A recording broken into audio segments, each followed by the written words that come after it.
Welcome back to our current events panel. Joining me again is Mike Paton and Michelle Simard. We're going to change gears again, and this time speak about an issue that's actually quite sad and distressing.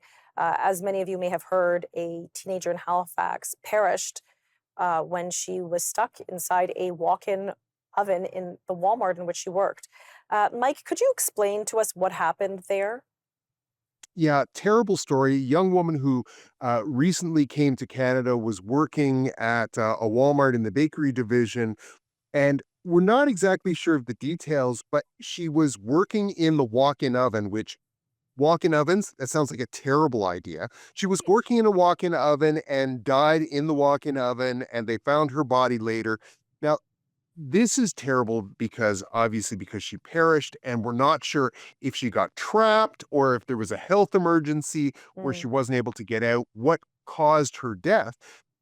This is terrible on its own, but what the real failure here is the lack of information the family's getting. The family obviously asks what happened? How did she die? What perpetrated this? And the police and Walmart have been very slow in giving any information to the family, information that they deserve.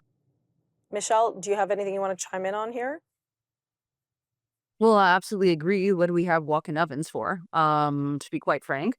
And at the end of the day, what was their safety protocol? I think, again, going to what Mike said, my biggest and hugest concern is why are we hearing more information? I understand that they're investigating, but they should be giving one, if not to the public, at least to the family. So there is some concern, and it makes me think there's some form of foul play that's happening.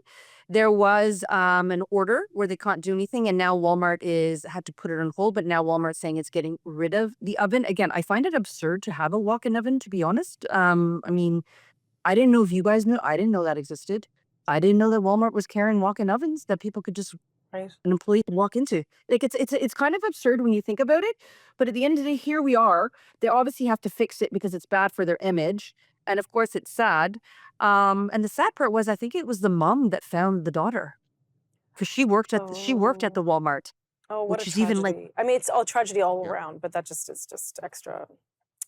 Yes. yeah, In Well, Walmart's defense, though, in Walmart's defense, they have made it very clear that they're phasing out walk-in ovens and they're going to do more to ensure the safety of their employees.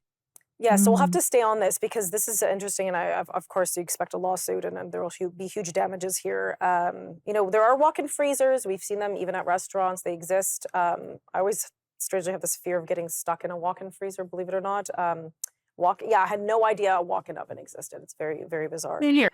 Yeah. Okay.